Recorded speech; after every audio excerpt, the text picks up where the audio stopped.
बहुत समय पहले की बात है। गोपालपुर नाम का एक गांव था। रघु नाम का एक किसान अपनी पत्नी और बूढ़े माँ बाप के साथ उसी गांव में रहता था। वे लोग बहुत गरीब थे। वे लोग हमेशा चिंतित रहते थे। रघु, तुम दिन भर इतनी मेहनत करते हो, बहुत मेहनत से दूसरों के खेतों में काम करते हो, फिर भी हमारे परिवार की ज़रूरतें पूरी नहीं हो पा रही हैं। ऐसा कब तक चलेगा? तुम तो जानती ही हो मैं कितना मेहनत करता हूं, पर फिर भी अगर हमारी किस्मत हमारा साथ नहीं दे रही है तो मैं क्या कर सकता हूं। तुम देखना, एक दिन हमारी किस्मत जरूर हमारा साथ देगी। वो तो है, लेकिन आखिर कब तक हम अपनी किस्मत के भरोसे बैठे रहेंगे? इससे अच्छा है कि तुम कहीं शहर में जाकर क्यों नहीं कमाते। वहां तुम्हें यहां से ज्यादा अच्छा मिलेगा। हाँ भाग्यवान, तुम बोल तो सही रही हो, लेकिन देखना, एक ना एक दिन हमारी किस्मत जरूर बदलेगी और हम भी अच्छे से अपनी जिंदगी जी पाएंगे। लेकिन तुम देखना, एक ना एक दिन भगवान की इच्छा होगी तो सब अच्छा होगा और हमारे पास अपना खेत भी होगा। पर रघु के पास न तो कोई अपनी जमीन और खेत था और न ही कोई व्यापार करने के लिए अपना साधन, जिससे वह व्यापार करके कुछ धन कमा सके। उसके माँ बाप भी उसके लिए बहुत चिंतित रहते थे। अजी, हमारा बेटा हमारे लिए कितनी मेहनत करता है, दिन भर खेतों में काम करता है और मजदूरी करता है। ना जाने भगवान हमें और कैसे कैसे दिन दिखाएंगे। हाँ, भाग्यवान हमारा बेटा हमारे लिए बहुत मेहनत और मजदूरी करता है। वह दिन भर खेतों में मजदूरी और काम करता है, बस हमारे 2 वक्त की रोटी और दवाइयों के लिए। हाँ जी, आपने सही कहा। लेकिन हमारी जिंदगी में कुछ अच्छा हो या ना हो, एक चीज जरूर अच्छी हुई कि भगवान ने हमें इतना अच्छा बेटा दिया। वो हमारे लिए कितनी मेहनत करता है। देखिएगा आप, एक ना एक दिन अगर भगवान ने चाहा और उनकी आंख खुल गई तो हमारे भाग्य भी बदल जाएंगे। भगवान की कृपा रही तो आगे चलकर हमारे बेटे और बहू की जिंदगी ऐसे संभल जाएगी कि हर दिन एक नई रोशनी लेकर आएगा। तुमने सही कहा भाग्यवान, अगर भगवान ने चाहा तो सब कुछ अच्छा होगा और हमारे बेटे बहू दोनों को कभी किसी चीज की कोई दिक्कत नहीं होगी। उनका घर सदा खुशियों से भरा रहेगा। रघु बेचारा दिन भर दूसरों के खेतों में काम करता, मजदूरी करता और अपनी मेहनत की कमाई से ही अपना घर और परिवार चलाता। फिर एक दिन रघु अपने सेठ ठाकुर ठनठनपाल के खेत में काम कर रहा था। तभी उसकी नजर पड़ी कि ठाकुर साहब आम के पेड़ के नीचे अकेले चुपचाप बैठे हैं। सिर झुका हुआ था, आंखों में चिंता की लकीरें साफ झलक रही थीं। रघु को बड़ा अजीब लगा, क्योंकि ऐसा पहली बार हुआ था जब उसने अपने मालिक को इतना उदास और गुमसुम देखा था। रघु बिना कुछ सोचे समझे सीधे अपने मालिक ठाकुर ठनठनपाल के पास चला जाता है। मालिक, क्या मैं आपको सही पहचान रहा हूं? आप कुछ ज्यादा ही चिंतित और परेशान लग रहे हैं। क्या बात है, मुझे बताइए, क्या पता मैं आपकी कुछ मदद कर पाऊं। क्योंकि आज से पहले मैंने आपको कभी इतना चिंतित, उदास और परेशान नहीं देखा मालिक। अगर मैं आपकी किसी भी तरह से मदद कर सकता हूं तो कृपया मुझे जरूर बताइए। अरे रघु, तू मेरी क्या मदद करेगा? तेरा घर तो मेरे ही दिए हुए पैसों से चलता है। तू तो खुद मेरे यहां मजदूरी करता है। तू कैसे मेरी परेशानी समझेगा? जा बेटा, जा अपना काम कर, मुझे अकेला छोड़ दे। जा, मैं पहले से ही चिंतित हूं और मुझे और चिंता में मत डाल। जा। जानता हूं मैं गरीब हूं, मेरा घर तो आपके ही दिए पैसों से चलता है, लेकिन इसका मतलब ये तो नहीं कि मेरे दिल में एहसास नहीं है। अगर आप अपनी परेशानी मुझे बताएं तो क्या पता शायद मेरी छोटी सी मदद ही आपके काम आ जाए। मेरी एक पुश्तैनी जमीन थी जो हमारे बाप दादाओं की निशानी थी, लेकिन रामू नाम के जमींदार ने उसे जबरदस्ती छीन लिया।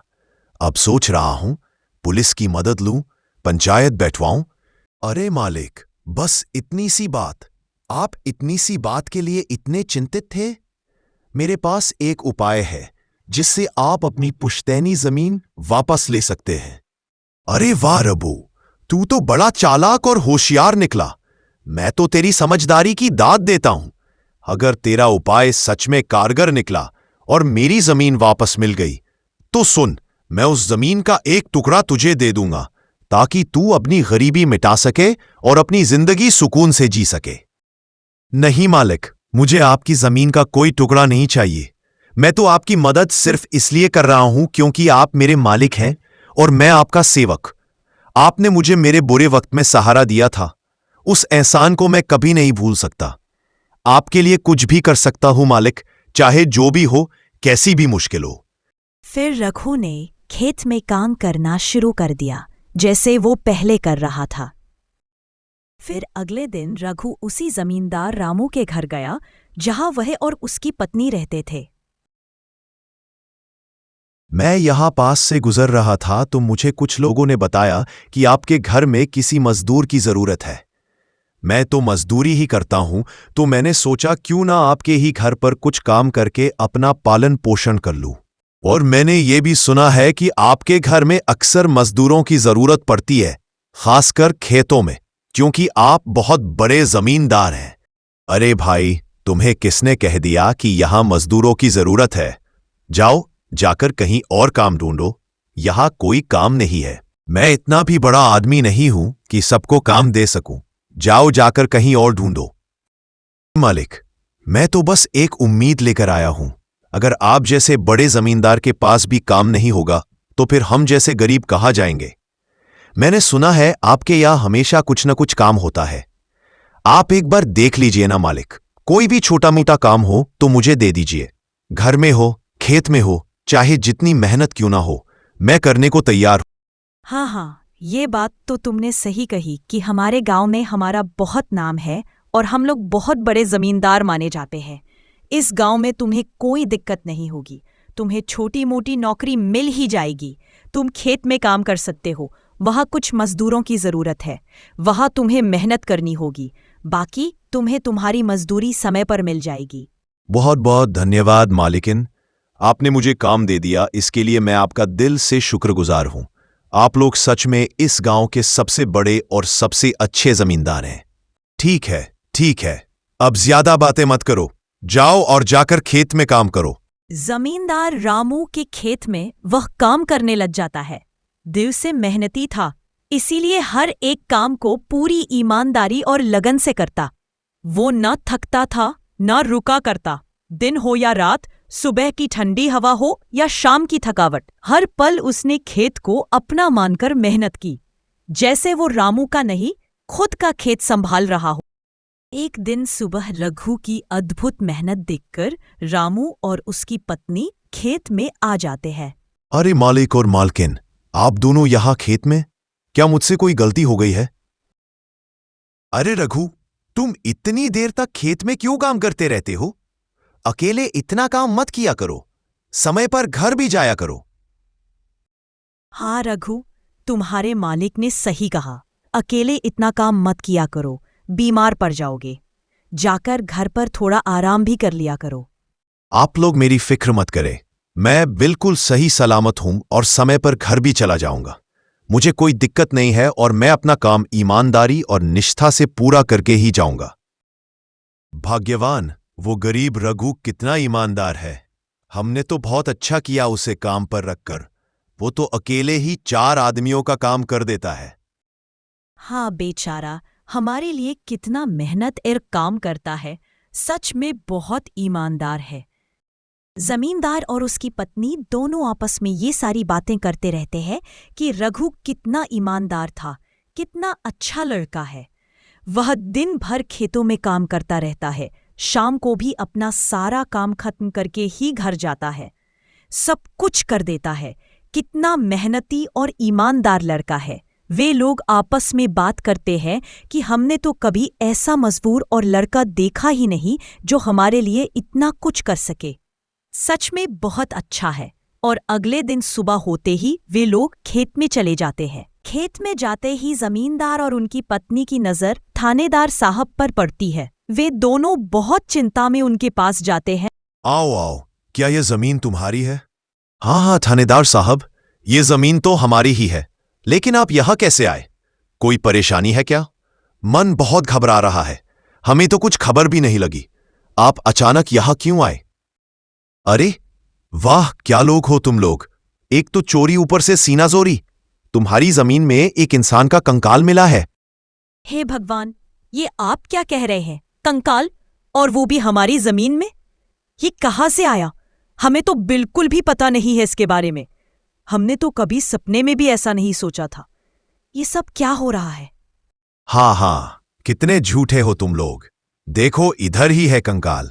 ध्यान से देख लो, तुम्हारी ही जमीन में वो कंकाल पड़ा हुआ है। फिर वो लोग इधर उधर ढूंढने लगते हैं कि कंकाल कहाँ है। अब ये बहाने बनाना बंद करो। सजा तो मिलेगी ही, फांसी की नहीं, लेकिन उम्र कैद की सजा जरूर होगी। तुम दोनों में से किसी एक को तो ये सजा भुगतनी ही पड़ेगी। अब सच सच बताओ, ये कंकाल यहां कैसे आया? वरना कानून अपना काम करना जानता है। हम लोग बेगुनाह है साहब। हमें तो ये तक नहीं पता कि ये कंकाल किसका है, कहां से आया और किसने इसे हमारी जमीन में दबा दिया। हमने कभी किसी का बुरा नहीं किया। जमीन तुम्हारी है, तुम्हारा भी तुमने ही होगा और दफनाया भी। और कौन आएगा तुम्हारी जमीन में किसी को दफनाने? झूठ मत बोलो, समझे? तुम दोनों में से आज कोई ना कोई तो जेल जाएगा ही। हाँ, तय कर लो, कौन जाएगा जेल, या फिर दोनों को ही अंदर कर दिया जाएगा। ये सारी बातें चल ही रही होती हैं कि तभी वहां पर रघु भी आ जाता है। देखो रघु, थानेदार साहब कह रहे हैं कि हमने किसी को मारकर यहां दफना दिया है और आज उसका कंकाल मिला है। हमने तो कभी किसी के साथ ऐसा नहीं किया। तुम ही बताओ थानेदार साहब को। हाँ थानेदार साहब, हमारे मालिक साहब ने कभी किसी के साथ कोई गलत काम नहीं किया है। उन्होंने कभी किसी को नहीं मारा, ना ही किसी का बुरा चाहा। मुझे लगता है आपको कहीं ना कहीं कोई गलतफहमी हुई है। मैं रोज उनके साथ खेतों में काम करता हूं। मुझे सब पता है। चोरी करने के बाद अक्सर चोर यही कहता है कि मैंने कुछ नहीं किया, लेकिन सच छुपता नहीं है। आज तुम दोनों में से कोई ना कोई तो जेल जाएगा। तुम दोनों आपस में तय कर लो कि तुम में से कौन जेल जाएगा। हम दोनों सोचकर बताते हैं कि हम दोनों में से जेल कौन जाएगा। आप बस थोड़ा समय दीजिए हमें, हम जरूर आपको बताएंगे कि हम दोनों में से कौन जेल जाएगा। ठीक है, मैं तुम्हें 5 मिनट का समय देता हूं। देख लो तुम दोनों में से कौन जेल जाएगा। वो लोग कुछ दूर जाकर आपस में बातें करने लगते हैं और रघु से पूछते हैं, हम दोनों में से कोई भी जेल नहीं जाना चाहता है। अब तुम ही कोई तरकीब बताओ जिससे हम जेल जाने से भी बच जाएं और हमारा काम भी हो जाए। मालिक, देखने में तो ऐसा लगता है कि यह कंकाल कुछ महीने पहले ही यहां गाड़ा गया है। रघु, मैंने तुम्हें एक बात नहीं बताई। मैंने कुछ महीने पहले ही ठाकुर ठनठनपाल से ये जमीन हड़प ली थी, ताकि मैं इस पर और ज्यादा फसल उगा सकूं और ज्यादा धन भी कमा सकूं। हाँ रघु, अब तुम ही कोई उपाय बताओ, हम तो उसकी जमीन लेकर फंस गए हैं।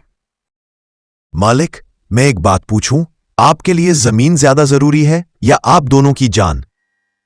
क्या रघु, तुम भी कैसे सवाल कर रहे हो? जाहिर सी बात है, हमारे लिए जमीन से ज्यादा जान जरूरी है। हाँ रघु, हमारी जान ज्यादा कीमती है, जमीन नहीं।